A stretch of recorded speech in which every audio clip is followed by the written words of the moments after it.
Everyone, we wanted to take a quick moment to thank all the listeners, the viewers, and of course the patrons out there. The team here at Vectorsigma hopes that we can bring a little levity and a distraction from the weight of the real world.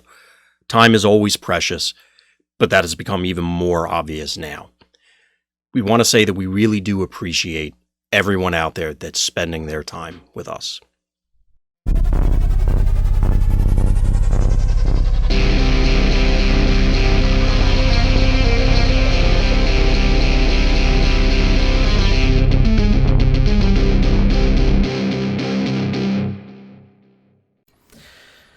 Hey everybody, welcome back to Vectorsigma.info. Today I have another top 4 player profile, and I'm sitting down with Cameron Ehteshami. How you doing today, Cameron? Pretty good. Excited that I made it into the top 4. Well, that's always fun. Yeah.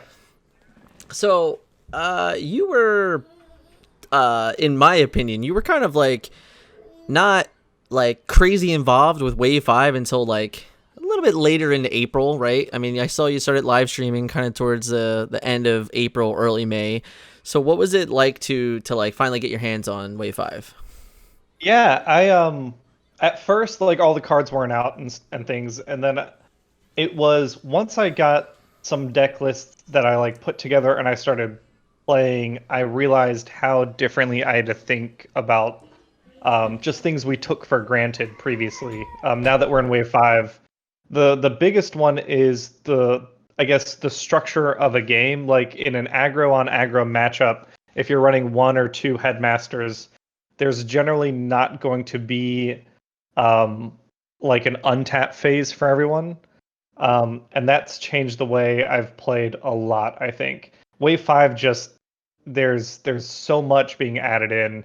And I think that's what's been cool to see on, like, besides just live streaming whatever dumb deck I can put together on the competitive side. It's been really cool to see that. Yeah, well, speaking of the competitive side, you decided to run the Skybull deck. I believe you and Nick dubbed this the name of Yes, yours. yeah. So why did you guys, and specifically you, decide to run this deck in this event? That was just through our testing. So, I mean, Skybull is Nick's baby. He put the list together. He's got that article on Fortress Maximus. That's kind of his version of it. And just we're buddies. We live near each other. I mean, we don't actually see each other right now because the world's ending. But we are still testing together. And I threw a lot of different stuff at it, and there was no deck that I preferred playing besides this one. I love the way it makes you think about the pace of the game. It's more about timing your combination correctly. I love that my list is all Decepticons, so I don't worry about kind of the anti-Autobot tools that got introduced in Wave 5. And then it's a direct damage deck list that is not reliant on the traditional ranged package. Wave 5 introduces so many direct damage tools, Horrible being a big part of that. Just him getting you the extra value out of your black pips. It just felt very strong. It's pretty aggro. It's got enough Pierce in there with Ominous, with your black pips, with the direct damage you're dealing outside of combat, that I feel like I wasn't too worried about any sort of controlled deck at the moment. I'm sure there'll be an answer developed to this deck list as we go further and keep developing the competitive scene. But right now, it just felt like the strongest thing out there. It was either this or a Perceptor aggro list, and I just felt more comfortable with this list. Fair enough. Now, what did you guys expect to see in this tournament? Like that, you just covered on why you wanted to play it, but like, were you guys expecting to see anything specific? I wasn't sure. So the only competitive event that was happening as of the time I had to submit the deck list was the Corona Cup, which Nick ended up winning with his with Skybull. And I don't know where that's being covered, but I haven't seen a ton of coverage about that, so I wasn't sure what other people were brewing up. I assumed after playing, like, I played a lot of live streaming with all sorts of stuff. I assumed the meta would slant aggro since it's kind of one of the early competitive events. And there's so many aggro tools. I assumed I'd be seeing all sorts of pseudo 3-wide combiner teams, or not combiner teams, Titan Master teams. I think I wasn't expecting everyone else to run Sky Shadow, but I guess that was naive on my part. Like, why wouldn't they? Yeah, pretty much. Because from my perspective, I mean, I've seen other pods, but my pod was 3 Sky Shadow lists, and then like the top 4 is Sky Shadow lists. So I guess I did not cater my deck towards trying to mitigate the things the Sky Shadow is good at. Yeah, I think there was probably about at least 2 Sky Shadows in every pod. I think minimum. So Yeah, they were running rampant. Had I been planning that, probably Sky Shadow Horrible. It would probably have been smarter for me to think about my sideboard slots and probably put in the Hollow Matter Projector, at least 1 or 2 of those as options, something like that. But other than that, I just felt like whatever people brewed up, I thought it punches pretty hard. As the game goes on, it punches even harder. And lets me get damage where it's most useful to try and steal attacks. So I felt like it was well positioned to deal with whatever I get thrown at me. Well, for what it's worth, you did go 3-0, so I guess you were right to this point. Yeah, so far. So what did you play in your round robin rounds? So first I played Fred, who was running Sky Shadow, and then I know Motormaster's in there. I forget who the 4th bot was. Motormaster, Night Racer. Yeah, Motormaster. Yeah, Night Racer. So his deck was a little, I think a little more blue. It had maybe a splash of blue in it. That was an interesting matchup because when I first saw it, I was like, oh crap, I'm going to have to deal with Motormaster. What I ended up feeling as I went through the match was Motormaster actually didn't do much for Fred besides soak up 8 horrible damage, which like that's fine, but I didn't think he got a lot out of Motormaster. I think I was able to maneuver around him and just hit his other pieces pretty hard. I know that I think it was the first game we played was that was a wake up call for me because I was not thinking through the way Peace Through Tyranny interacts with Titan Masters. That okay, I can Peace Through Tyranny my guy and I can kill something, but if I kill a Titan Master with a body, then that means they have an untapped head and I'd be all tapped out instead of we both untapping and me being able to swing into something else. So that was kind of a wake up call of, oh, I need to be more careful. And then I think the other thing was we ended up going into the end of the match went to time, and we won. I won on just damage output. So it was a really interesting matchup. I think Night Racer, Fred got good value out of him. I wonder if maybe it would have been better instead of running Motormaster to run the Hollow Matter projectors, like 3 of those, and use the stars for something else. I'm definitely sure like he's considering that. To me, I agree. I think the Motormaster is like a lightning rod, but I don't think it does anything for you like to like close the game, if that makes sense. Like all it is just that, and like I doubt that you even dealt 8 damage to it with Horrible. I'm sure you dealt like 4 damage to it and then just picked it off when Fred offered it up, right? Like, which is fine. But to me, I don't think the card's good enough because it doesn't do anything for you like aggressively, and that's kind of what you're going for in that deck, and that's my biggest problem with it. But nonetheless, I would like to see like a Brawn in that list, maybe, just to have like another quote offensive threat to maybe just pile on damage that like feels like you have to answer it type scenario. Yeah, something to, because I remember, I think there was a turn in like game 1 or 2 where Fred had to attack with Motormaster, and because of maybe a Night Racer flip, Motormaster had to attack in alt mode, and he like swung into my plane, and I have 0 blue pips in my deck, right? But he wasn't able to flip an orange to deal, or a black to deal any damage. Like it was just an empty swing, and that doesn't feel good. Like, oh, sweet. How about your round 2? Round 2 was against Ventric, which Ventric was awesome, and he recorded the round. I don't know if he's putting it up on his channel at some point, but he gave me the footage, and I'll be putting it up, I think this week sometime.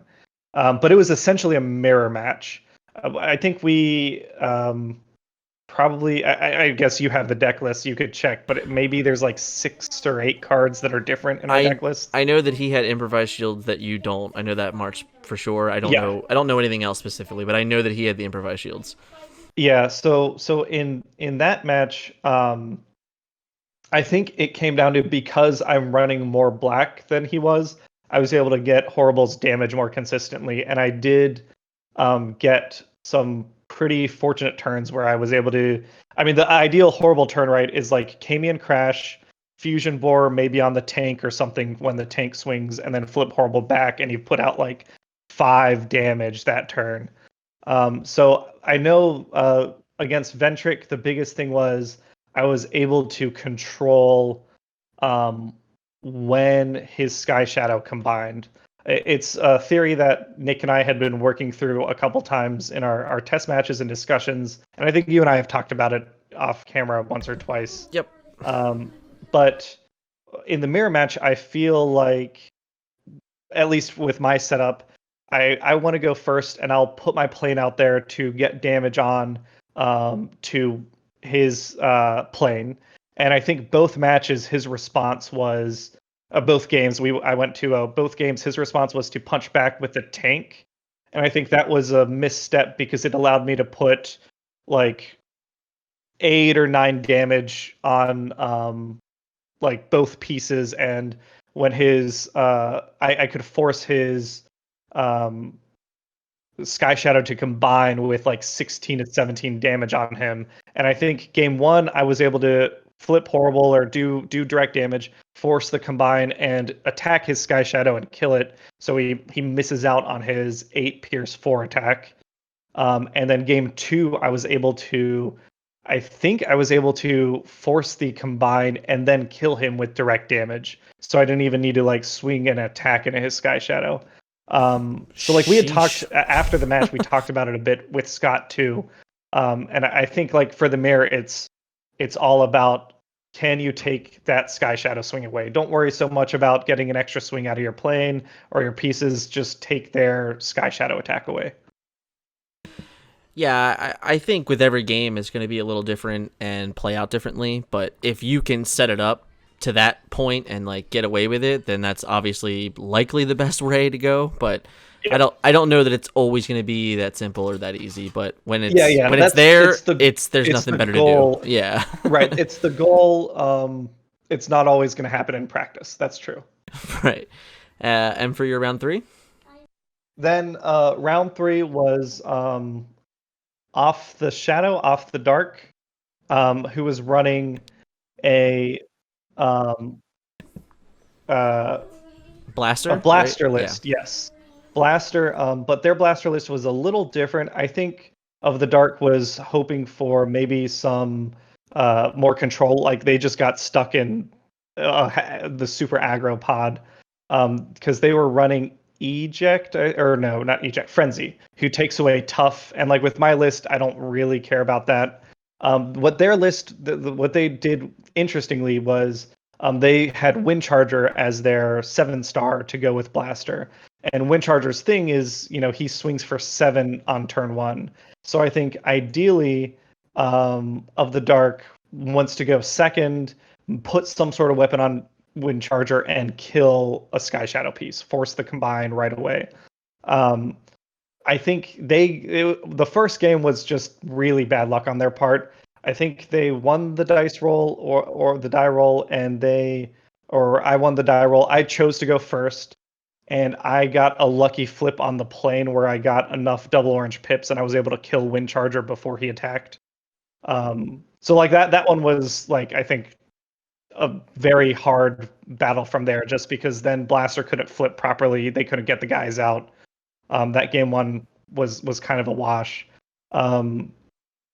Game 2, I think, was much more the way it went much more normally. I think it was definitely like they were very aggro heavy. They were able to punch for a bunch when they swung, but I think just me being able to put damage out there where it was most important to me, without having to worry about who was tapped or who wasn't tapped. I was able to survive and get through game 2 by stealing an attack or two. Yeah, I think Scott, I talked at length about the Blaster deck on Tech Talk this week, and I think there was a lot of promise in that list. It's just a matter of execution, and I don't know that he had the proper way to execute, at least consistently enough, and that was probably the biggest deal with it. And then, like you said, like he was kind of a 4 wide that ran into a format, a whole pot of 6 wide, so like he was definitely at a disadvantage from the start. Yeah. Well, that was good. I mean, it sounds like 3 solid rounds. And 3 different, at least 3 somewhat different versions of 2 different versions of Sky Shadow, and then the Blaster deck. But all in all, your list came out on top. You went 3-0, which is really sweet. I'm gonna ask you just a couple questions about cards. I believe your list is pretty straightforward, and I could tell that it's been through the mill, and I could tell that Weidman has been doing well with it and stuff like that. How do you still feel about the reprocess? So that's been I've been debating that one. So I think I was a little scared of giving my opponent additional card advantage. My deck, I have the pocket processor in my sideboard. Because of that, I was hesitant to put disassemble in main, to give them an additional card. But going back now, I think I might switch it, or I might cut reprocess entirely and have a disassemble in main and another one in sideboard. If I find stuff, I found I wasn't really trying to get rid of a ton of gear. Like weapon wise, so many people are running grenade launchers, fusion borers, like stuff that scraps itself. The things that I cared about were enhanced power cells. I didn't see as many people running increased durability as I was expecting. But like those sorts of things, like I think I'm fine reprocessing because they're healing for 2, but I'm taking 4 away. I think that's a fine trade. But yeah, overall, I think maybe just in this particular competition, since everyone's so aggro heavy and dropping weapons as soon as they play them, the upgrade dismissal isn't quite as important. But I think I'd rather play disassemble just to get another ping out on top of the play. Were you happy with running a full suite of 3 magnetic defunction rays and 3 precision fires? That's a tough one. I mean, I am in a situation where the only time I got value out of magnetic dysfunction ray was versus blaster. Everyone else was like it ping everyone for 1 and then ping 1 for horrible, which I tended not to do.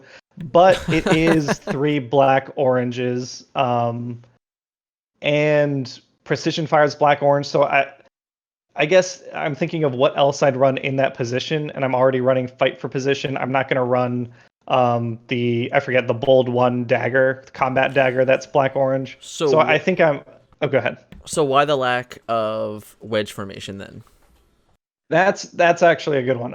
Wedge formation is one that I probably could run instead of 3 magnetic dysfunction rays. Do like 2 or 1, or maybe move it to sideboard and run wedge formation instead. I think Ventric was running wedge formation. Yeah, I think that was the other difference was the wedge. You're right. It's just the matter of the full suite of 3 of each was like, man, that's a lot. Yeah. It's I found when I was playing that I ended up top decking a lot, but I also found that like similar to Wave 1 bugs, like I didn't care what my top card was that I'd play because I was gonna play it. But wedge formation would be additional card draw, which this deck, it could help fight that. Yeah. And then just because you had brought it up, the increased durability versus enhanced power cell, do you think with literally the statement you made about the lack of answers to utilities that you would rather switch the numbers on that? Or do you think the increased durability is just more worth it with that extra little bonus? the dream, right, and this is Christmas Land. Oh, come the dream on. Don't is tell me this. Increased durability and escape capsule. That's the reason I think Nick ran his the other way around. He ran 2 enhanced power cells, 1 increased durability. But I kept hoping, and I think it happened once in a game. I got increased durability and an escape capsule, so when Sky Shadow did die, Ominous had more than 3 health. And he survived, like, my Good for opponent had you. to attack into Ominous instead of just killing him with Horrible. Good for you. But I love you're it. right that, like, because everyone's running a bashing shield, maybe it's better the other way around. The plus the extra health though, I think it has mattered in a couple games. Like being able to, there's a couple times when Sky Shadow just survives by 1, and like he's not going to live the next turn because everyone's running some sort of direct damage, but getting an attack, preventing that steal from Sky Shadow's attack or Horrible's, getting a little more damage onto Horrible. I could see the split happening either way depending on That's what fair. people are comfortable with. That's fair.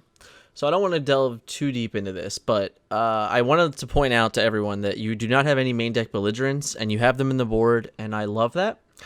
But what I do want to ask you about is Clobber. Why Clobber? Well, I had this idea, and I've never done it. I I had this idea that, okay, if I run into just a deck that doesn't worry about black pips and is more orange, like they out aggro me. So is that a situation where instead of worrying about Horrible's health, I want a bigger swing, trying to find more of my orange pips?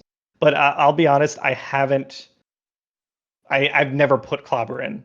And I think looking back, like the other option I was thinking about was, or I think Nick ended up doing it, was Legendary Bumblebee, Wave 1 Super Rare Yes, Bumblebee. he did, yeah. To try and do some like untap attacks.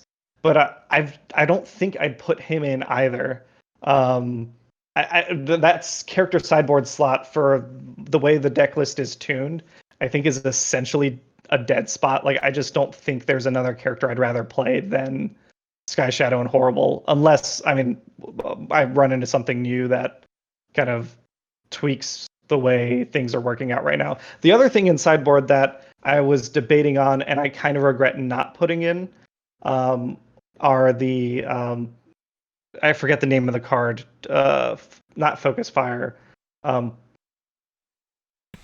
card that lets you attack untapped characters. Supporting Fire. Supporting Fire, yeah. That one I was tempted to put in sideboard in case there was a scenario where someone was trying to hide something from me. But that's kind of it. Fair enough. Well, all in all, I mean, I think, like I said, I think this list is a pretty solid list. And I know Nick did drop a game. He went 2-1 and you went 3-0. So between the two of you, a 5-1 record's not bad at all. Yep. And I think Nick was undefeated in the Corona Cup. Yeah. So yeah, it's been a very solid list. I mean, now that it's out there, like our top 4 is all different Sky Shadows. We have 2 Sky Shadow Perceptors, 2 Sky Shadow Horribles. Yeah, I mean, Chuck transforms into it out of the board, but yes. Chuck has Fangry in the main deck. Oh, and interesting. He boards into the tank. Yeah, so he starts out more aggro, but he can bring the tank in. Yeah, he actually can go from a 5 to a 6. It's really weird. Yep. I mean, I dig it.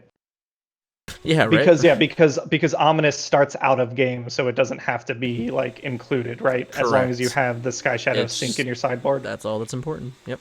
Which I love that. Like I like that you're able to do that. I wish you could do that with other Titan Masters somehow. It'd be cool. I agree. But yeah, so it's interesting. I mean, I do appreciate that out of the 2 Sky Shadow Perceptors, one is much more blue than the other. Thomas seems to be running a pretty mixed pip list, leaning blue. So it is cool that it wasn't the same deck, 4 times in top 4. Yeah, I mean, there was four horrible Sky Shadow decks, I believe, and 2 or 3-0, one was 2-1, and then Ventric went 1-2, I believe, in your pod. Yep. Yeah, because he lost to Fred. That's right. But yeah, so with that, what were your general feelings about the tournament? And if there's any input, what would you suggest that we could do differently or do better in the future? I mean, I think maybe I just got a lucky pod, but from an organizational perspective, I think it went great. Everyone in my pod was super communicative. I don't know if it's true, but I feel like we finished our games first. Like we knocked them all out over 3 or 4 days. Yeah, you guys. I mean, it was all like everyone was done within the week except for Vince's pod, but you guys were done, I think, within 5 days, if I remember correctly. Which was kind of nice. One of the reasons I didn't sign up for the larger tournament was just stretching it out across like 2 or 3 weeks with my work schedule. I didn't know if I could commit to that, but having this kind of nice condensed way to play remotely was awesome. I think you guys did a good job with the rules. Like obviously, I'm sure once we get official Wave 5 rules, we'll realize that some of our assumptions might have been incorrect somewhere along the line. But doing the best with what we've got. I did like, I mean, it's my fault. I didn't print out proxies until I made it to top 4. But when I did stream, that was a lot of fun to go back and hear the commentary and kind of learn from the game. So overall, it was just a really fun event. I mean, it still is. Fingers crossed I don't get kicked out on Monday. You'll be okay. Yeah. Well, that was all my questions for you, sir. Unless you have anything else, I want to bid you good luck and, thank you for playing in the event. Thank you very much for hosting everything. All right. Have a good afternoon. See you, everyone.